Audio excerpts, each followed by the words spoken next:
نحمدہ و نصلی علی رسولہ الکریم اما بعد۔ محترم سامعین و سامعات، السلام علیکم ورحمۃ اللہ وبرکاتہ۔ احقر آج آپ تمام کی خدمت میں علم سے متعلق ایسا مقالہ پیش کر رہا ہے جو بہت علمی، نہایت فکری اور اہم معلومات پر مشتمل ہے۔ اس مقالے میں علم کی ضرورت، اہمیت اور حقیقت پر روشنی ڈالی گئی ہے اور خصوصیت کے ساتھ علم کے درجات کو پیش کیا گیا ہے۔ امید کہ آپ تمام غور سے اور شوق سے سن کر بھرپور استفادہ فرمائیں گے۔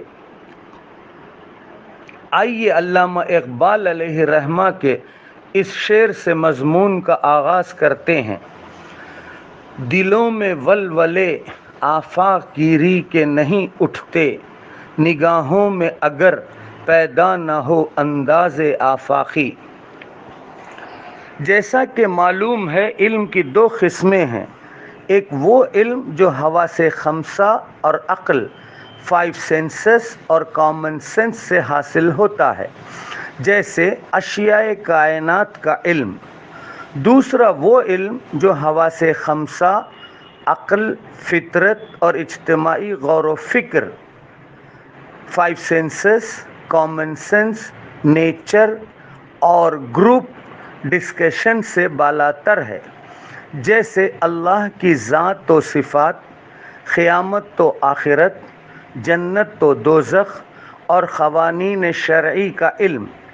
یہ صرف وحی خداوندی، ریویلیشن آف گاڈ کے ذریعے ہی معلوم ہو سکتا ہے اور حکمت نبوی صلی اللہ علیہ وسلم، وزڈم آف پروفٹ صلی اللہ علیہ وسلم ہی کی روشنی میں حاصل ہو سکتا ہے۔ اس لیے کہ یہی دو ایسے ذریعے ہیں جن سے انسان دین و دنیا میں فوز و فلاح پا سکتا ہے۔ محض حواس خمسہ، عقل، فطرت اور اجتماعی غور و فکر سے اللہ کی ذات و صفات، تخلیق کائنات کا مقصد اور حیات انسانی کی غرض و غایت اور آنے والی زندگی کے حالات معلوم کرنا مشکل ہی نہیں، ناممکن ہے۔ دنیا میں کچھ لوگوں نے محض عقل پر بھروسہ کیا اور راہ راست سے بھٹک گئے۔ کچھ لوگوں نے محض فطرت پر اعتماد کیا اور فطرت کا درجہ اتنا بڑھا دیا کہ وحی خداوندی ہی کا انکار کر دیا۔ اس کے برعکس فطرت کو اس مقام اصل سے گرا دیا اور کہنے لگے کہ انسان کو کمزوریوں سے بچنے اور نجات پانے کا کوئی راستہ نہیں ہے، اور نجات دہندہ کی تلاش میں گمراہ ہو کر رہ گئے۔ کچھ لوگوں نے صرف اجتماعی غور و فکر کو کافی سمجھا، لیکن لاکھوں اندھے ایک آنکھ والے شخص کے برابر نہیں ہو سکتے۔ اسی طرح بڑی سی بڑی جماعت، ذہین سے ذہین لوگ، محض کثرت تعداد، عقل، فطرت اور اجتماعی غور و فکر کی بنیاد پر احکامات الہی اور مرضیات خداوندی کو نہیں پا سکتے۔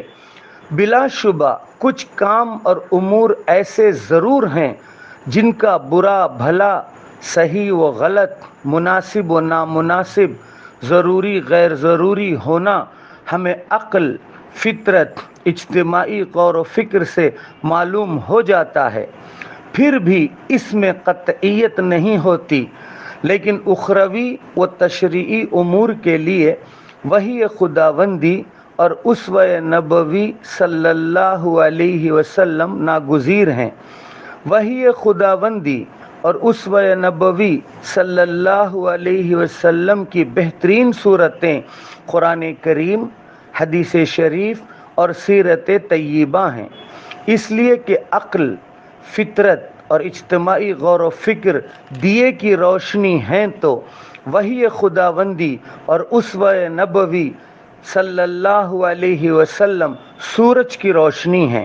انسان کے حق میں وحی خداوندی اور اسوہ نبوی صلی اللہ علیہ وسلم ہی ایسے ذریعے ہیں، سورسز ہیں جن سے اللہ کی صحیح معرفت، آخرت کا صحیح تصور، غرض کے ہر چیز کا صحیح علم حاصل ہوتا ہے۔ یہی علم الیقین کا درجہ ہے۔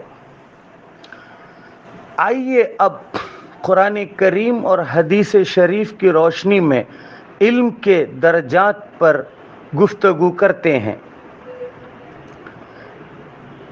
قرآن کریم اور حدیث شریف سے علم کے 3 درجات ثابت ہیں۔ نمبر 1 عین الیقین، نمبر 2 علم الیقین، نمبر 3 حق الیقین۔ ان 3 درجات کا اجمالی تعارف اس طرح ہے۔ عین الیقین، نکل جا عقل سے آگے کے یہ نور، چراغ راہ منزل نہیں ہے۔ عین الیقین پہلا درجہ ہے۔ اس سے مراد حواس خمسہ 5 سینسز اور عقل کامن سینس ہیں، یعنی انسان اللہ کی عطا کردہ حواس خمسہ کی قوتوں اور عقل کی صلاحیتوں سے فائدہ اٹھاتا ہے، نئے نئے تجربات کرتا ہے اور نئی نئی چیزیں اس کے مشاہدات اور محسوسات میں آتی ہیں۔ انسان کے یہی تجربات، مشاہدات اور محسوسات بتدریج ضروریات زندگی کے تحت تحقیقات، تخلیقات، انکشافات اور اکتشافات کی صورت اختیار کرتے جاتے ہیں، جنہیں ہم سائنس اور ٹیکنالوجی کا نام دیتے ہیں۔ در حقیقت ساری سائنسی ترقی اور ٹیکنالوجی کی کامیابی کا انحصار و دار و مدار اسی عین الیقین پر ہے۔ اس درجے میں انسان کا علم حواس خمسہ اور عقل کے دائرے میں محدود ہوتا ہے، یعنی انسان کے معلومات و تجربات، مشاہدات و محسوسات سے آگے نہیں بڑھ سکتے، اس لیے کہ ما ورائے مشاہدات و محسوسات، بیونڈ سینسز اشیاء عین الیقین کا موضوع نہیں ہے۔ البتہ سائنس و ٹیکنالوجی کی ترقی ممکن ہے جو ہوئی ہے، اگر انسان عین الیقین کے درجے میں حواس خمسہ اور عقل کو اسلامی تعلیمات اور نبوی ارشادات کی روشنی میں استعمال کرے تو ایسی صورت میں یقینی کامیابی حاصل ہوتی ہے اور قطعی کامرانی نصیب ہوتی ہے، اور اسی کو اسلامی و نبوی عین الیقین کا درجہ کہا جاتا ہے۔ اس کے برعکس انسان محض حواس خمسہ اور عقل کو استعمال کرے تو عین الیقین کا درجہ اسلامی و نبوی نہیں ہوتا ہے، بلکہ خالص مادی و دنیاوی ہو کر رہ جاتا ہے، اور ایسی صورت میں یقینی کامیابی اور قطعی کامرانی کی ضمانت بھی نہیں ہے۔ انسان صرف حواس خمسہ اور عقل سے صحیح کامیابی اور کارآمد ترقی نہیں پا سکتا۔ آج ہمارا کھلا مشاہدہ اور عملی تجربہ ہے کہ دنیا کے کتنے ممالک ہیں جو بظاہر سائنسی ترقی سے لیس اور علوم سے آراستہ ہیں، اس کے باوجود ان کا علم، ان کا فن، ان کا ہنر، ان کی ترقی ان کے حق میں باعث اطمینان اور موجب سکون ثابت نہیں ہو رہے ہیں۔ اس کی بنیادی وجہ یہ ہے کہ ان کا علم محض علم ہے اور معلم حقیقی سے کٹا ہوا اور اقدار ویلیوز سے ہٹا ہوا ہے، جس کا نتیجہ آج ہمارے سامنے موجود ہے۔ اسلام ہی کا یہ امتیاز ہے کہ اس نے حواس خمسہ اور عقل کو نہایت اہم بتایا ہے، اور حواس خمسہ اور عقل کو انٹیوشن، وجدان اور وحی خداوندی کے تابع قرار دیا ہے۔ اسی طرح علم کو معلم حقیقی سے جوڑا ہے، اس لیے کہ اگر حواس خمسہ اور عقل، وجدان اور وحی خداوندی کے تابع نہ ہوں اور علم معلم حقیقی سے مربوط نہ ہو تو ایسا علم علم نہیں ہے۔ ایسی عقل عقل نہیں ہے، ایسا ہنر ہنر نہیں ہے، ایسی ترقی ترقی نہیں ہے۔ ایسی عقل اور ایسے علم سے حقیقی کامیابی، یقینی کامرانی اور انسان کی صحیح معنوں میں ترقی ممکن نہیں ہے۔ موجودہ ترقی یافتہ دور اس کی مثال ہے۔ انسان کے حق میں محض حواس خمسہ اور عقل کافی نہیں ہیں، بلکہ ان کا رشتہ معلم حقیقی سے مربوط اور وجدان اور وحی خداوندی کے تابع ہونا چاہیے، جس کے لیے انسان علم الیقین کے درجے کا محتاج ہے۔ دوسرا درجہ علم الیقین، اللہ کی معرفت، تخلیق کائنات کی حقیقت اور حیات انسانی کی غرض و غایت علم الیقین کا موضوع ہے۔ بہتر ہے دل کے ساتھ رہے پاسبان عقل، لیکن کبھی کبھی اسے تنہا بھی چھوڑ دے۔ علم الیقین کا مطلب یہ ہے کہ انسان حواس خمسہ اور عقل کے ساتھ ساتھ وجدان اور وحی خداوندی کو اپناتا ہے، اور علم کا رشتہ اگر معلم حقیقی سے قائم کر لیتا ہے تو اس صورت میں علم زندگی کا سرچشمہ، عزت و سربلندی کا راز، قوموں اور ملکوں کی فتح و ظفرمندی کی کلید قرار پاتا ہے۔ تاریخ گواہ ہے کہ مسلمانوں نے علم کو وحی کے سرچشمے سے وابستہ کر کے اندھیروں کو اجالوں سے بدل دیا، قومی و نسلی، لسانی، وطنی، تہذیبی افکار و نظریات کو پاش کر ڈالا۔ علم الیقین پر فائز انسان وحی خداوندی اور اسوہ نبوی صلی اللہ علیہ وسلم کی روشنی میں عقل و شعور کا صحیح استعمال کرتا ہے اور فہم و ادراک سے صحیح کام لیتا ہے۔ فطرت، اجتماعی غور و فکر بھی انسان کے حق میں کامیابی کا مؤثر ذریعہ بنتے ہیں، اور انسان حقائق و معارف سے بخوبی واقف ہو جاتا ہے، جس کے نتیجے میں ایمانیات، اسلامی عقائد و افکار، اسلامیات، عبادات و معاملات کی دولت سے مالا مال ہو جاتا ہے۔ تیسرا درجہ حق الیقین۔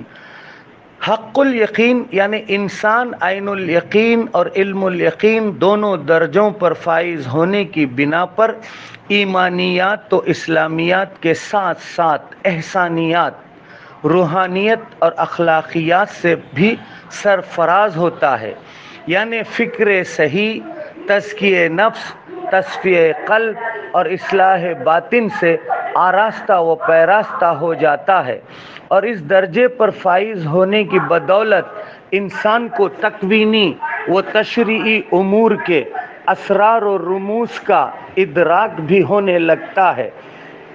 اس درجے میں انسان کو اللہ کے جانتے پن میں ہونے کا شعور اور اللہ کے دیکھتے پن میں ہونے کا احساس رہتا ہے، اور انسان کو آنے والی زندگی میں جو نعمتیں ملنے والی ہیں ان پر ایمان و یقین رہتا ہے، جس سے امراض باطنی، حسد، بغض، لالچ، نفرت، نفاق، تعصب اور مادیت سے دور ہو جاتا ہے، اور آنے والی زندگی میں گناہوں کی پاداش میں جو عذاب ہونے والے ہیں ان پر نظر رکھتا ہے، جس کی وجہ سے گناہوں سے بچنا اس کے لیے آسان ہو جاتا ہے۔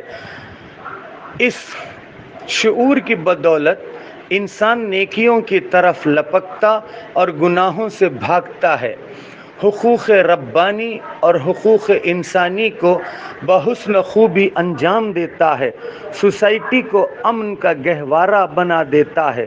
اس طرح انسان دنیا میں محبت و رافت کا اعلیٰ نمونہ پیش کرتا ہے اور اخوت و انسانیت کی شاندار مثال قائم کرتا ہے۔ خلوص ایثار کا پیکر بن کر ہمدردی و بھلائی، خیرخواہی و غمگساری کو اپنا مقصد حیات بنا لیتا ہے۔ آخر کار دنیاوی کامیابی اور اخروی کامرانی سے ہمکنار ہو جاتا ہے۔ ان 3 درجات پر بیک وقت کاربند ہونا اور فائز المرام ہونا اسلام کا صحیح علمی و عملی معیار ہے۔ آج ہم مسلمانوں کی بدقسمتی و بد نصیبی ہے کہ ہم ان اسلامی و نبوی درجات کی اہمیت سے ناواقف ہیں، جس کی وجہ سے در در کی ٹھوکریں کھا رہے ہیں۔